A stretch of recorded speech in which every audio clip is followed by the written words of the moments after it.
আমরা দেখতে চাই যে প্রধান উপদেষ্টা তিনি অতি দ্রুত জনগণের সামনে তিনি কি করতে চান তা উপস্থাপন করবেন, একটা রোড ম্যাপ দিবেন যে কিভাবে তিনি অতি দ্রুত একটা নির্বাচনের ব্যবস্থা করবেন, কিভাবে তিনি প্রয়োজনীয় সংস্কারগুলো ঘটিয়ে তারা জনগণের একটা স্বস্তি দিয়ে তার সামনের দিকে এগোবেন এবং নির্বাচনের ব্যবস্থা করবেন।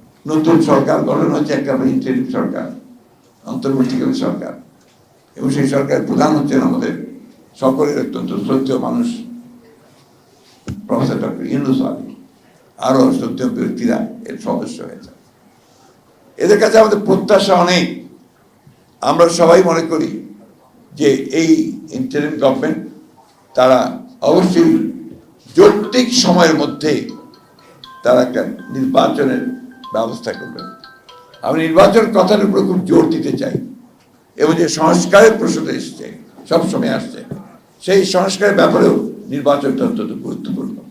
কারণ the final authority is the people. সেটা কিভাবে আসবে?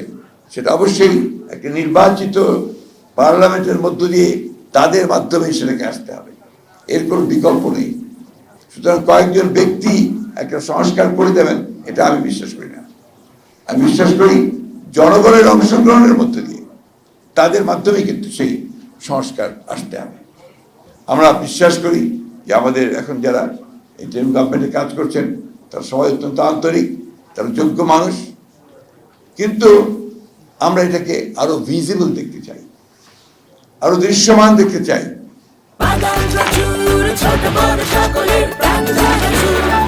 স্বাদে ভরপুর প্রাণ চানাচুর। আমরা দেখতে চাই যে প্রধান উপদেষ্টা তিনি অতি দ্রুত জনগণের সামনে তিনি কি করতে চান তা উপস্থাপন করবেন, একটা রোড ম্যাপ দিবেন যে কিভাবে তিনি অতি দ্রুত একটা নির্বাচনের ব্যবস্থা করবেন, কিভাবে তিনি প্রয়োজনীয় সংস্কারগুলো ঘটিয়ে তারা জনগণের একটা স্বস্তি দিয়ে তার সামনের দিকে এগোবেন এবং নির্বাচনের ব্যবস্থা করবেন।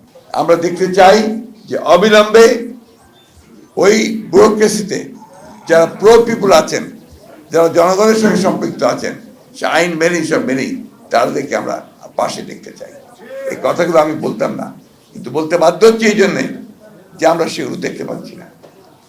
আমরা এখন পর্যন্ত